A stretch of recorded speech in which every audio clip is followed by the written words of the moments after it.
first really obvious question for you is, why did you become a teacher? I'll keep it simple. I love design or drawing. Yeah. So design technology to be specific, and I liked kids. So I had a good relationship as a sixth former. I had my natural ability to interact with students and younger kids was really evident. And my head of design technology, so my teacher at the time, said, this is probably his first A-level year. You like DT, you like kids, why not be a teacher? And that was it. So what happened in my second year of sixth form was he put me, when I was free, into year 7 classes to teach lessons. So we did a planning, had a little project, and I really liked it. And then there was a mock interview to kind of prepare for the university interview process. So it was a 4-year Bachelor of Education at Goldsmiths College at the time. And that's how I got started. And 4 years of 6 to 8 week teacher placements in 4 different schools all around South East London, and that was it. Brilliant. Yeah, so Mr. Boldy. Mr. Boldy. Yeah, Paul Boldy, yeah. I still keep in touch with him now, actually. At Goldsmiths? No, he was head of design technology at Fleetwood High School up in Lancashire, Blackpool. Oh, yeah. And he's around Chorley area up in Manchester now. But it was nice because a while ago he found out I'd won an award and sent me a message through an email, and I think he's got my book and follows me on Twitter. So it's lovely. So that's every teacher's got a great teacher story, and it was Paul Boldy who got me into it. So maybe then you could talk us through about how you became, the most successful educational blogger that's out there at the moment, and how and the kind of genesis of Teacher Toolkit, right. and that sort of thing. So Teacher Tool, I've been tweeting since 2007 or 8, personally, and then there was a time when the teaching tweets started to interfere with my personal, I'm having a beer, I'm playing with my son kind of tweets. So at that point, it was about 2010 when I really was getting into Twitter in the classroom professionally. I thought I've got to make a professional decision here. So I created a few accounts, one for a classroom, which was for kids and it was lockdown, and another one for me personally, which is Teacher Toolkit, which was it was an interactive channel, but my mission was to just be an output channel, and it was just all about teaching full stop. Pretty much what tweeting is, it's what status updates, what I was doing, but gradually it became a bit more deep and meaningful, and so that's how it started. And my logo actually started with a keep calm, carry on symbol, and as it gathered speed into the thousands and then towards 10,000 people, I thought, well, I need copyright issues might come into it, so I then found a photograph, inverted it, kept with the red background, and just put Teacher Toolkit. Well, I nabbed Teacher Toolkit when I first created the account. So that's how it started, but the writing and the blogging came in 2011. I've always loved writing, and I've always had a creative imagination, but I've never known if I've been good at it, because I struggled with English and reading as a kid, and I still do today. But it started when my son was born in hospital in 2011. We were at 85 miles away, so he was born premature 3 months early. He was £1.9, life and death, etc. So 3 months, so there was really poor reception, and to try and communicate every kind of key decision with family was just hard work, never mind the emotions. So throughout this 8 or 10 hours we'd be there every day, I just started to go on Blogger to start with on my phone and just type notes. It was very good therapy, and it was a great way to get home and reflect on the doctor's notes and publish it to my family. And because it was a raw story, life or death, I knew the risk of that, but it gathered momentum, and it went up to 150,000 hits very quickly. And the baby charities and people got hold of it, and that led to contributions in different books over time. But I started to enjoy it, and not necessarily the live, but there was a stage probably 30 days in where Freddie was going to be safe, where I could start to enjoy the writing and updating, and I was getting lots of feedback, and I thought, well, this is great, let me apply it to my teaching. So I started a teacher blog as well, and it wasn't very passionate at the time, it was just kind of trying to think of stuff to do, or things to talk about, and eventually I found WordPress, which was a better platform for making it work smarter. And then I just made a real focus on everything teaching, things that I'm doing, reflecting.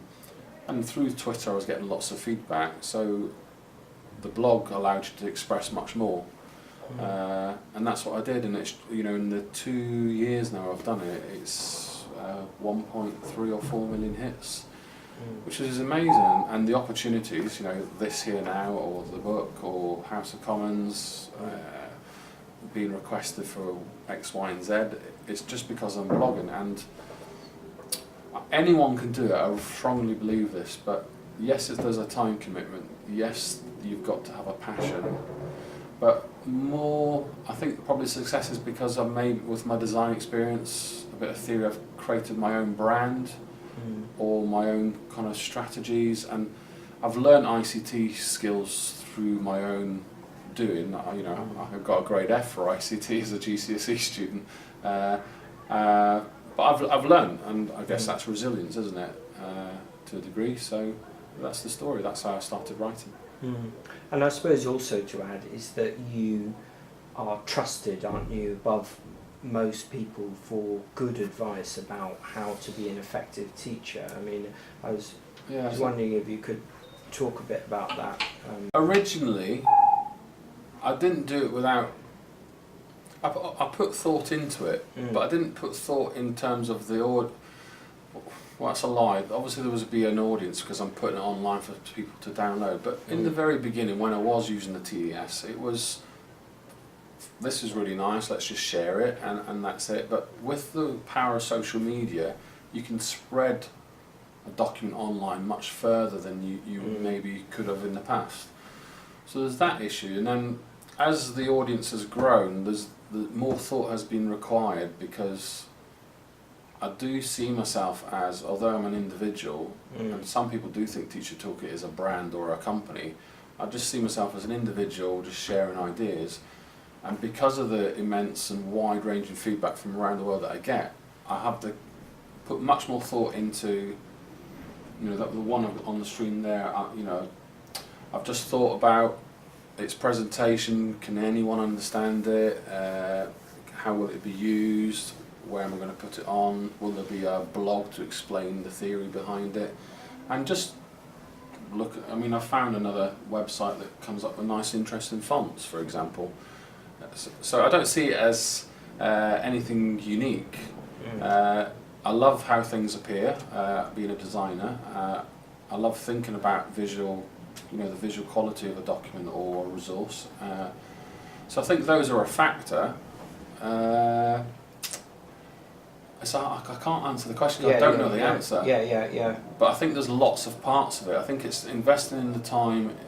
It's like anything you do. If you're writing a book or writing an essay, you invest in the time, you refine it before you put it out there. If you get feedback, you tweak it.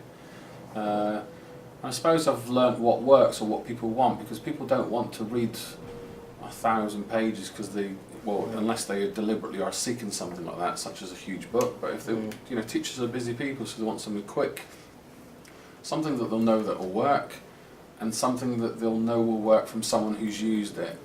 Yeah, I think that's probably the key thing. So because of all the, you know, the power again of social media, if people are speaking to each other behind the scenes without me being involved in sharing things, then that's validation that it is successful. And you know, with the Teacher Toolkit icon and everything, people know instantly where to go and ask. And I would like to think that 99.9% of tweets that I get, I do respond to if people want clarification or help. And I think that's also it's a trusted source as well. And I think that's, I would like to think that all my followers know that they'll get that back. And it's hard to keep up, but when I was saying to you earlier before we started that, you know, I might not be able to manage everything, so I'll either find some ICT tools to help me cope with that, or save things for another day and respond later when I've got a bit more time on my hands. But it, you know, it does. These things do impact on, you know, work to a degree, but you obviously have to, you know, works first. But it does impact on home, so I just have to adjust when I do things and when I shouldn't. And that's been a lesson learned. And you know, I wouldn't deny that, you know, I've been in the doghouse with my wife, and ignore my boy, but I'm learning to deal with that, because as the audience increases, the demand has increased as well, and I have to be very, very careful that it doesn't consume me, and there has been many times where I feel it has. So I've just been more ruthless with myself, that through the social media epoch, I can share something at any time, and it will, with the audience and the power of retweets and blogs and staggering or buffering various content, there's no rush to get it out there, because people will share it for you, or people might not be wanting to look at it when you want to share it. So there's all these clever tools that can stagger content out, and so there's less panic to get things out, because I've found a lot of times I've wanted to share an instant idea, but there's a time for reflection, consolidation, and I think of my blog, I've got about 35 articles in reserve, because I'll think of something and I'll tweak it and I'll revisit it, or I'll have missed a boat in terms of the season it should be. So that could be something for the future, or it might fit in with another topic at another point. So that's just something I've learned over the last 2 years. And that's a nice strategy to keep in mind, actually. Very good. And I suppose a bit of a tricky question, but off the top of your head, what would be the sort of key advice you would give for teachers to kind of just improve their practice? I mean, I'm kind of in the classroom or through. Either just stuff that maybe just off the top of your head that really strikes you as important. Well, I'm a firm believer in my two kind of catchphrases, I suppose, is I'm not the same teacher I was 20 years ago to what I am today. I certainly wasn't the same teacher I was last term, and the reasons are because I am open to feedback. I'm reflective. I'm constantly thinking about how I can get better. I don't think perfection exists. I don't think outstanding exists every day, but I found a nice quote the other day, and I forgot who it was, but excellence is a habit, and I want to strive to be excellent as much as I can, and all the time. And I think that's might be the difference between being, a teacher who I have been in the past, where I just turn up, do my bit and go home, to using the time that I have to think more about it, and not necessarily impact, it does impact what I do today at home, but you rewind 10 years ago, as a busy head of department, I still was the same person thinking about all my ideas for the department all the time. So I think that's probably just me and my quality or my characteristic.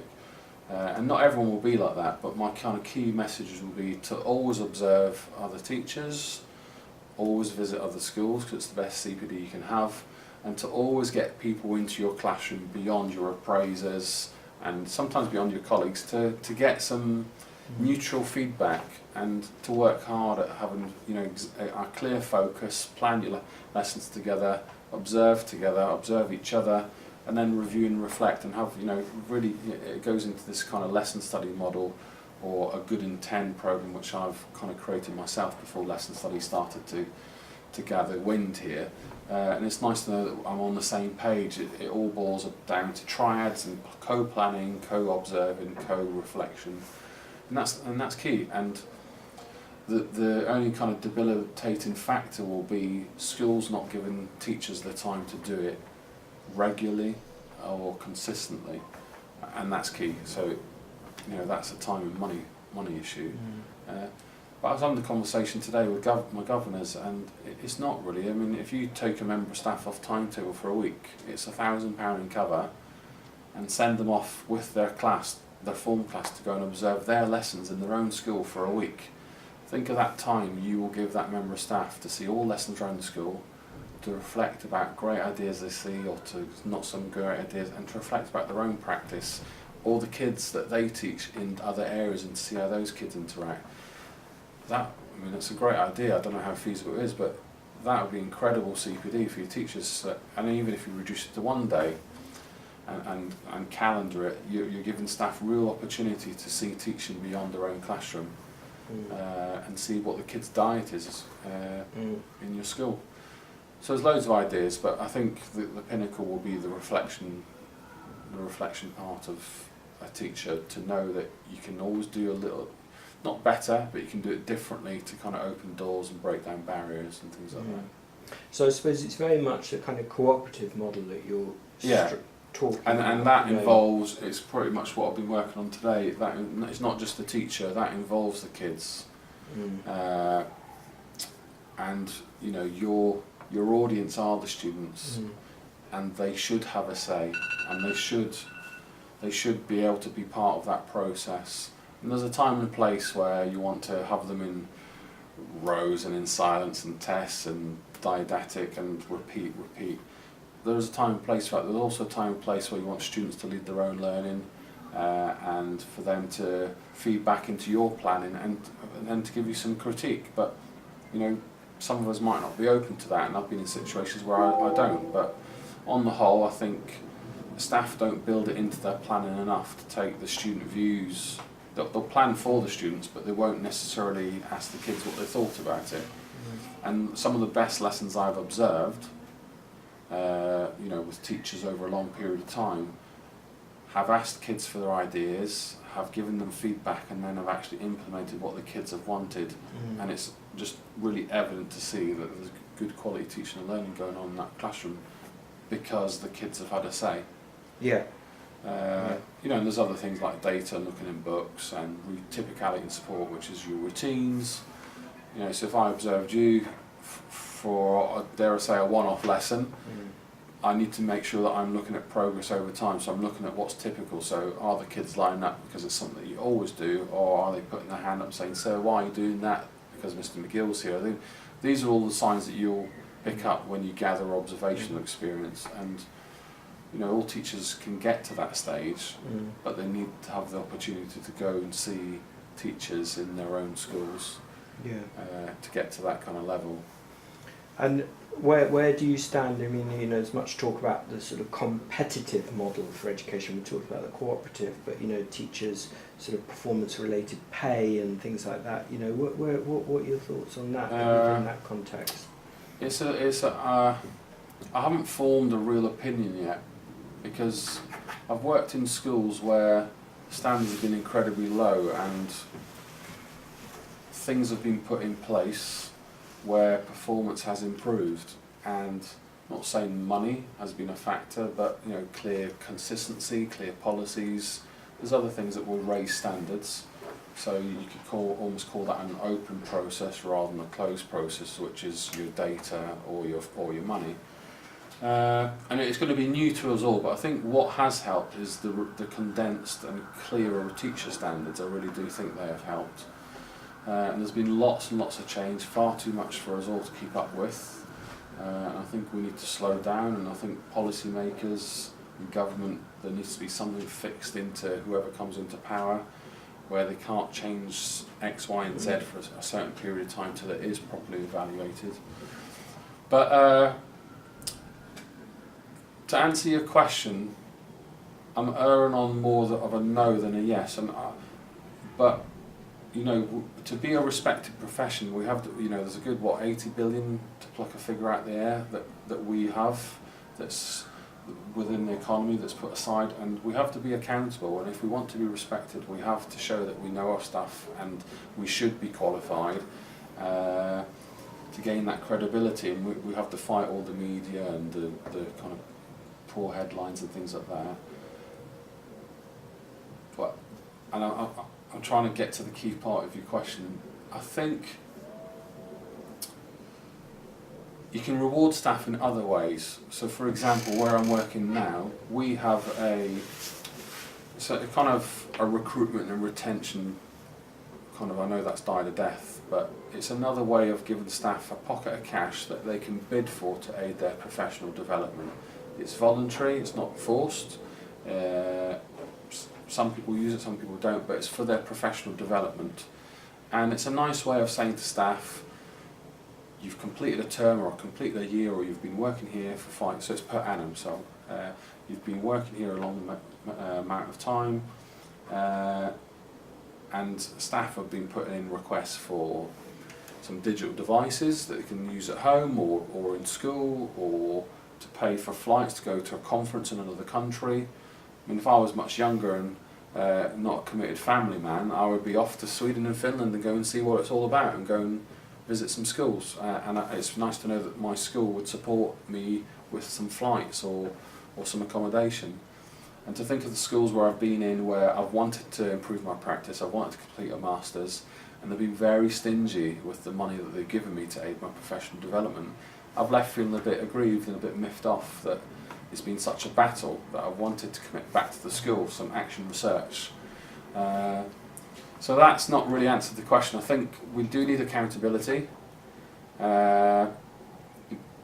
Performance-related pay across the board, I'm not sure, but certainly when you get to your threshold, what we've been used to, I don't think it should be automatic, where it has been for many years, and that's how I've evolved and been institutionalised as a teacher. But at the stage where it does get to a threshold where I don't want to, the tick box culture is a danger as well, but where you can properly evidence some hard data, some progress, some professional development, then there is a case that might be needed. Because ultimately, it's public funds, we're a public service. But I put my difficult union hat on. I'm paying my mortgage, and I've got a life that I need to, bills to pay, and I'm getting berated, and I've got to do this, and this, and I've got a 90% teaching timetable, X, Y, Z. I turn up to work, I do a good job every day, and I deserve to be rewarded. Yeah. And then there's the other issue with, are we being paid in line with other graduates and other careers? I don't think we are. But again, it goes back to the credibility, the accountability, add a bit of data and X, Y, and Z, and then perhaps we might be in a position to argue a higher inflation pay rise or whatever, or so I know there's been lots going on in working conditions, but I'm in a leadership salary now, and I've never been so skint in all my life. And if I think just back 10 years ago, where there was a bit more money around in the schools, I'm not saying money was thrown at me, but it was certainly thrown at me as a head of department, where I had the opportunity to spend and invest in staff and facilities on the kids. And it was happier times, and happier times professionally for spending and working conditions. And I was busy, and the usual squeeze on timetables and things like that. But I was happier personally. I'm happier today, don't get me wrong. But financially, it's harder. I can't. 2014. You tell me anyone who's better off today, I think the answer's going to be no. And maybe moving on from that, it's really the very exciting and free market world that you're entering with selling your resources. I mean, maybe you could talk a bit about that and explain, how that's come about. So the blogging led to an editor at Bloomsbury Publishing to get in touch and say, I want to rebrand the book. So it was a 100 Ideas brand, and I wasn't going to say no. I thought, great, yeah, because writing a book was never a dream, but writing was. So blogging was keeping me very happy. So this is just a nice validation that it was working, or it was well received on the other end. And so I grabbed that, and as I told you earlier, I wrote my first book within a few months and got it out for the start of last academic year. And having had lots of meetings, of planning meetings, I've seen statistics. Within a year, it's already, I can't remember the exact data. It's in the top 5 of education books over the last number of years per sales, and that's again a nice validation. But I was happy to write a book, without getting into too much detail and upsetting Bloomsbury.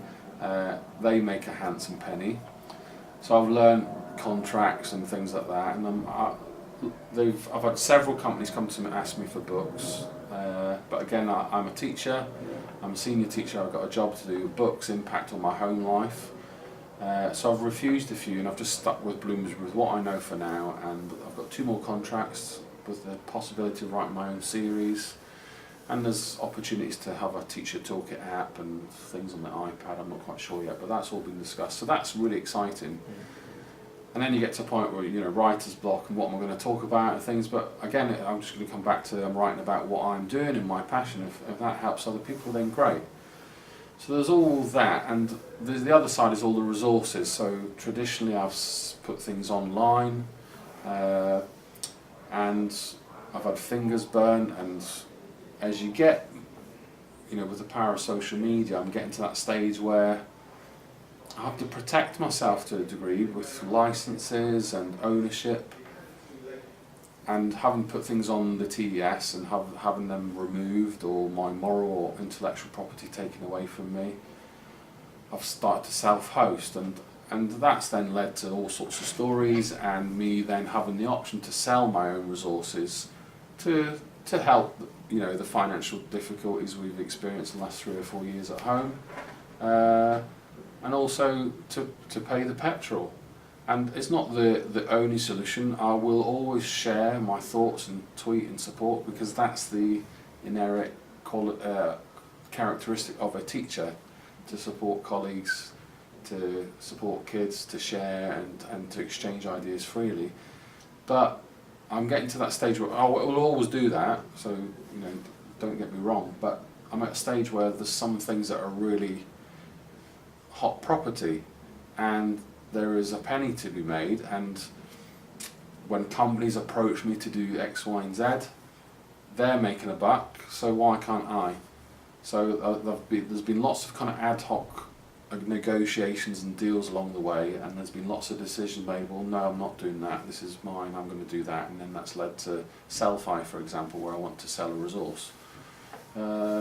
But the 5-minute lesson plan has been quite a journey, because a lot of people, it's going to go digital next term, so people will be able to, a small little iPad program where they can tweak the headings and make it content for themselves, and then it will save as a PDF, they can print it, and because it's online they can email it to whoever, or save it as evidence for performance related pay, whatever. So there's that option, but then at a deeper level, if they really get into that, or it gets to a site license level for a school, that a pay option then comes in. So that's great for the company, but at what point will I make a penny to pay for my petrol 1 month and not struggle financially because teacher conditions and the pinch on pensions puts me in a predicament?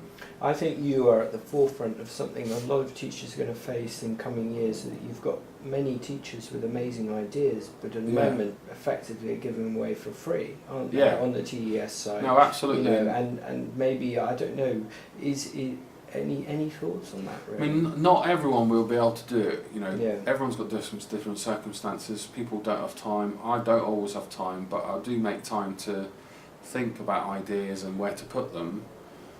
But with the World Wide Web as it is today, teachers can do it for themselves, and I guess Teacher Toolkit is a real great story of doing it for yourself, and it then opening so many doors to, I've actually lost count of all the opportunities. Next week I'm going to the Education Reform Summit, and Michael Gove, Tristan Hunt, Boris Johnson will be there at St James's Palace. I'm just a normal guy who's doing something that I love, and there'll be thousands and thousands of teachers who have that same attitude, that they love what they do. They can do it for themselves. Your cynic might say, well, you need a bit of ICT skill, you need to be able to have something to share. There's all that. But is there room, I don't know, I'm just thinking off the top of my head, is there room for more of a teacher kind of cooperative thing that, perhaps the unions and other organisations haven't really there's not been much thought. The unions could do much more. Grassroots. I've engaged through SLT chat with the DFE, Ofsted and Ofcol through a Twitter channel where they're taking part, and my blog has not significantly done anything, but I've seen Ofsted documents and proofread them and contributed before they went to print for the rest of the teaching profession, and that's a result of blogging or Twitter channels. And there's been a few others that have had that, and now we see the DFE and whoever else having roundtable discussions with, it might appear to be quite ad hoc, and I still get frustrated that there's never many teachers involved in the process. And there might be a reason for that. One, either they're not on Twitter, and a lot of teachers aren't, and there's a lot of teachers that do not blog. That's a real minority. And then there's teachers that actually don't care, they just want to come teach, go home, and be with the family, that's fine. Or there's teachers that might not be experienced enough and not know what to say. Rewind 10 years, I wouldn't know what to say and challenge policy, but I'm in an experienced position now where I can, which is maybe why I'm invited to a round table. So teachers can do it for themselves. Union leaders are far behind. They've not quite engaged with, I've had a few party, politics engage with me and ask me to write blogs and X, Y and Z. So, but in terms of Twitter and a regular, let's see the unions engage with grassroots teachers. They say they might survey their members and things like that, but it's not necessarily for grassroots CPD.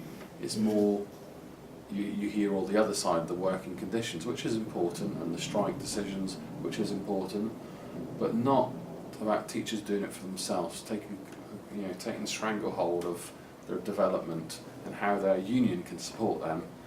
That's just one story, but teachers can definitely do it. Do it for themselves. We don't need huge companies, having a stranglehold on the whole market. Those times have changed, and I think lots of companies some are starting to realise that, and they're starting to have to change their terms and conditions, or their resources, or their facilities. I've spoken to a lot of people who do contact me regularly to say, can we do this, or can you do this for me? And I look at the value of it for me as a teacher, or the value of me kind of investing my time, or the financial reward even. And we're a real kind of tipping point, I think.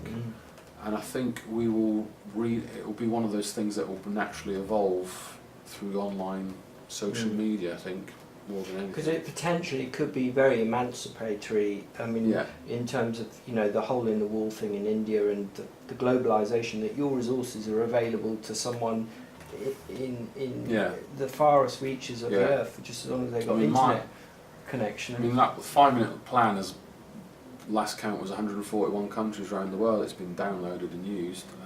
My blog is about 170 countries it's been read. So, anyone can do it.